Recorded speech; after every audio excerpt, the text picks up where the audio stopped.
Assalamualaikum warahmatullahi wabarakatuh. Perkenalkan, nama saya Zulfamil Bana dari 12 TKJ 2 absen 35.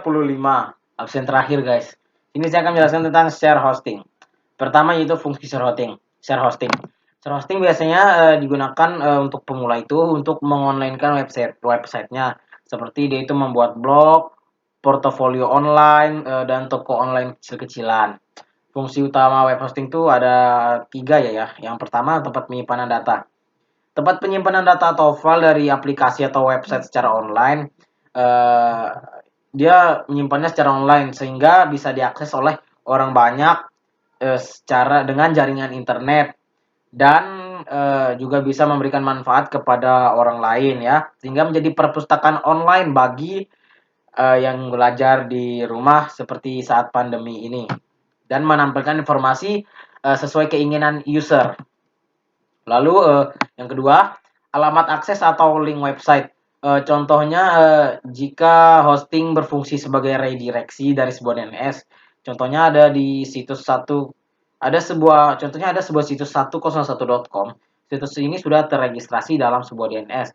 Jadi ketika ada seorang ingin mengakses situs ini, jadi server akan mengakses link hosting yang digunakan dalam hosting ini. Yang ketiga, menjaga website atau aplikasi tetap online. Jadi fungsi yang terakhir ini sangat penting untuk sebuah website atau aplikasi. Bahkan fungsi ini hanya ada di hosting. Website akan selalu dalam keadaan online selama penyedia hosting website tetap terjaga dan tidak ada masalah. Jadi websitenya bisa diakses kapan saja dan di mana saja tanpa khawatir bila sewaktu-waktu mati. Bila mungkin ada beberapa kasus website mati, tapi ini hanya sebagian kecil saja. Umumnya, situs tersebut menggunakan web hosting free. Maka ada baiknya kita itu menggunakan web hosting berbayar. Akan lebih aman dan garansinya uptime. Jadi, bila ada keperluan bisnis atau profesi, menggunakan web hosting yang sudah berpengalaman. Jadi, seberapa pun mengakses website, tidak akan dapat masalah dari kalau kita mengakses website website yang hosting yang berbayar ini. Jadi alangkah baiknya kita menggunakan hosting yang berbayar daripada yang free. Karena yang free itu terlalu banyak masalah ya, karena nggak lengkap dan keamanannya juga agak kurang. Lalu di sini ada cara kerja share hosting. Uh, jika ketika kita mengakses sebuah website melalui browser, misalnya Chrome, Mozilla, atau browser yang lain, kita tinggal mengetikkan alamat website pada browser yang kita gunakan, lalu perintahnya itu akan diteruskan ke internet server hosting untuk dieksekusi sesuai permintaan. Jadi terserah kita mau kita mau browsing apa saja, misal kita mau browsing Brandly, LK21, kita tinggal ketik alamat webnya saja, langsung kita diarahkan ke website tersebut, atau kita mau mencari gambar-gambar apa terserah kita ya, wallpaper atau gambar segala macam, misal gambar cewek cantik atau supaya kita dapat jodoh misal, bisa saja. Ya seperti ini contohnya ya. Seperti ini seperti ini contohnya. Aduh, potong. Lalu ada kelebihan dan kekurangan share hosting. Ya, di sini ada kelebihannya. Kelebihannya itu menghemat uang karena harganya yang murah, dan share hosting kebanyakan itu dikelola sama penyedia layanan hosting tersebut. Jadi pas situs kita sepenuhnya dikelola, berarti penyedia share hosting yang mengurus unsur teknis situs kita.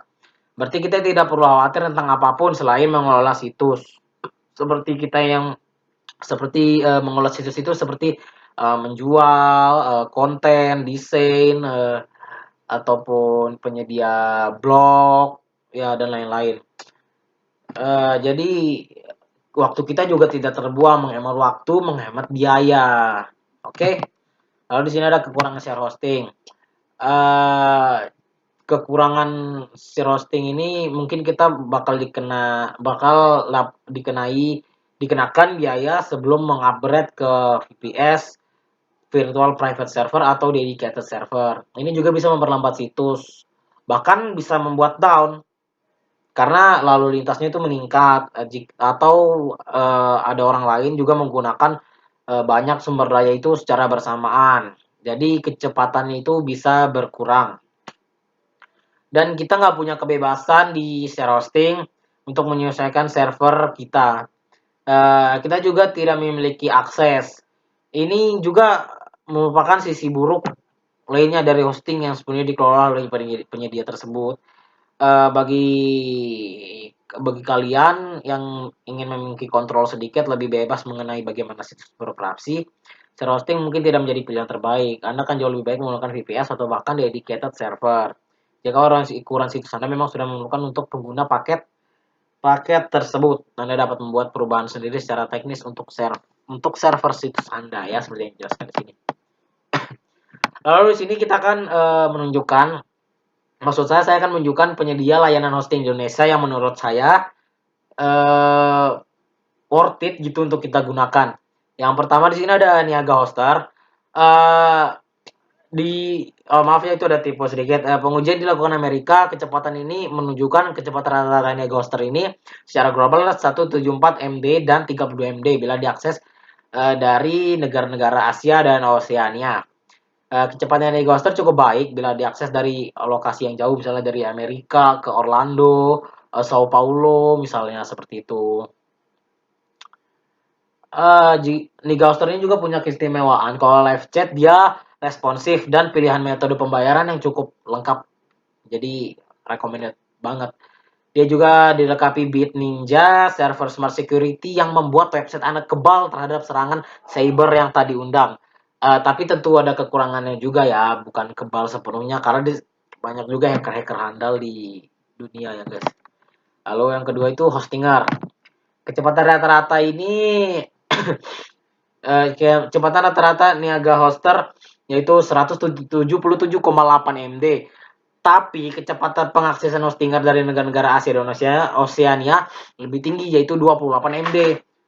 Jadi Hostinger tuh cukup cepat bila diakses dari negara-negara di luar kawasan Asia.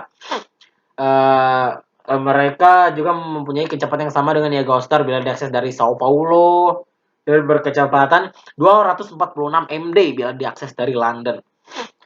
Saat ini Hostinger ini mempunyai 6 pusat data di seluruh dunia.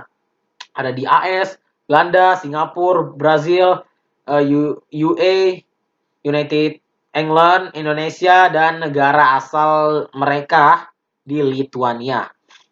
Ya, Hostinger juga punya tim bantuan yang cakap dan menawarkan metode pembayaran yang populer di kalangan pengguna Indonesia. Jadi dalam hal teknis, mereka juga menawarkan dashboard yang sangat ramah pengguna, termasuk buat mereka yang masih awam di dunia web hosting. Hostinger juga menggratiskan domain dan menawarkan kapasitas SSD tanpa batas. Aja udah kayak gitu, SiteGround, mungkin ada beberapa di antara kalian yang sebelum sudah mengetahui bahwa SiteGround punya server fisik yang berlokasi di Singapura, Italia, Inggris, AS, dan Belanda. Dari pengujian kecepatan yang saya lihat di situs BitChacha ini, kecepatan rata-rata SiteGround secara global itu 160,1 MB ya, lebih kecil dari yang sebelumnya. Mereka juga dapat dijangkau kecepatan rata-rata ya 28 MB dari negara-negara Asia dan Oseania. Dengan kecepatan server yang berada di atas Niaga Hoster dan Hostinger, SiteGround dapat membuat website Anda 4 kali lebih cepat karena mereka menggunakan SSD di semua servernya. Worth it banget sih guys. Dan mereka juga memakai Cloudflare untuk membantu memperlancar pengiriman konten para penggunanya ya. Bagi yang nggak mau kontennya terhambat saat mengupload ya, ini cocok banget nih. Lalu ada Rumah Web. Rumah Web ini penyedia layanan web hosting lokal yang punya server fisik di Indonesia.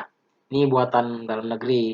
Jadi berdasarkan laporan itu, Rumah Web punya kecepatan jauh di bawah 3 web hosting sebelumnya. Kecepatan rata-rata globalnya itu 196 MB dan pengaksesan dari negara-negara Asia Oseania adalah 55,2 MB ya.